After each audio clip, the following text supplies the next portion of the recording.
বিসমিল্লাহির রহমানির রহিম। সম্মানিত দর্শক বন্ধু, দেখেন আমি এটাকে ব্রিজ মোড করতেছি, অলরেডি কাজ করতেছি। তো এখানে যে ট্রান্সফর্মারটা দেখতে পাচ্ছেন এটা 30-0-30, তো আমি 0-30 নিয়েছি, মানে 30-0-30 এক ফেজ বাদ দিয়ে 2 ফেজ নিয়ে একটা ফিল্টার করেছি। এবং এই দুটো সার্কিট দেখেন এখন কিন্তু কাজ চলমান, এখন নাটটা টাইট করা হয় নাই, কাজ চলমান। তো এখন ব্যাপারটা হচ্ছে কি, এটাকে টেস্ট করতে হবে এবং আপনাদেরকে দেখাবো যে এটার আউটপুট কেমন। এটা যথেষ্ট ভালো আউটপুট দিচ্ছে, আমি টেস্ট করেছি একটু আগে, 170 ভোল্টের মতো আউটপুট পেয়েছি 30 ভোল্ট ট্রান্সফরমারে। তো চলুন এটা আটু চেক করি। তো আমি এখন এটাকে কারেন্টে প্লাগ ইন করতেছি। তো এই সাইডে ফিল্টারিং সার্কিটে দেখার দরকার নেই, এটা হচ্ছে আমার আউটপুটে যে দুইটা তার বের হয়েছে, নেগেটিভ পজিটিভ। নেগেটিভ পজিটিভ মানে হচ্ছে যে আউটপুট দুইটা আমি মিটারের পূর্বে এখানে 200 ভোল্টে সিলেক্ট করে নিয়েছি।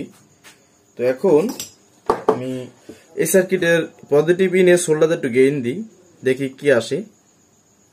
প্রথমে আমি 74 ভোল্ট আউটপুট পাচ্ছি, দেখুন আবার দেখুন। স্পিকারতে আপনাদের এই মুহূর্তে চেক করে দেখাতে আমি পারতেছি না, দুঃখিত। এর কারণ হচ্ছে এখন রাত অনেক বাজে, এখন স্পিকার দিয়ে এই পরিমাণ গেইন যদি আমি আউটপুট দিই, মাথা খারাপ, পাবলিক চেতে যাবে আশপাশে মানুষ। তো এই এমপ্লিফায়ার দুটো আসে, এখানে আরো একটা হবে, এখানে 2 ইউসিন আছে। তো এটা আসলে রেডি করতেছি, চেক করলাম ঠিকঠাক আছে কিনা কানেকশনটা। না, আলহামদুলিল্লাহ এক চান্সে ওকে হয়ে গেছে। তো এখন বাকি দুইটা ক্লিয়ার করবো এবং এটা কমপ্লিট সেটের ভিডিও আপনারা পাবেন।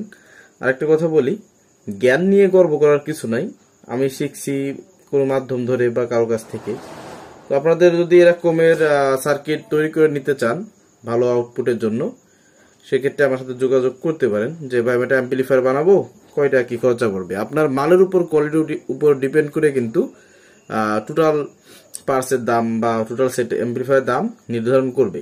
এখন আপনি একটা ট্রানজিস্টর 70 টাকাও লাগাইতে পারেন, 150 টাকাও লাগাইতে পারেন, 200 টাকার উপরে লাগাইতে পারেন, যেমন লাগাবেন। যাই হোক, লাইনটা বন্ধ করে দিই। তো এখন বিষয়টা হচ্ছে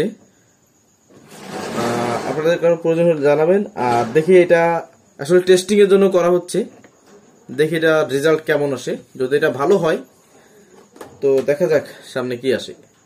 সবাই ভালো থাকুন, আল্লাহ হাফেজ।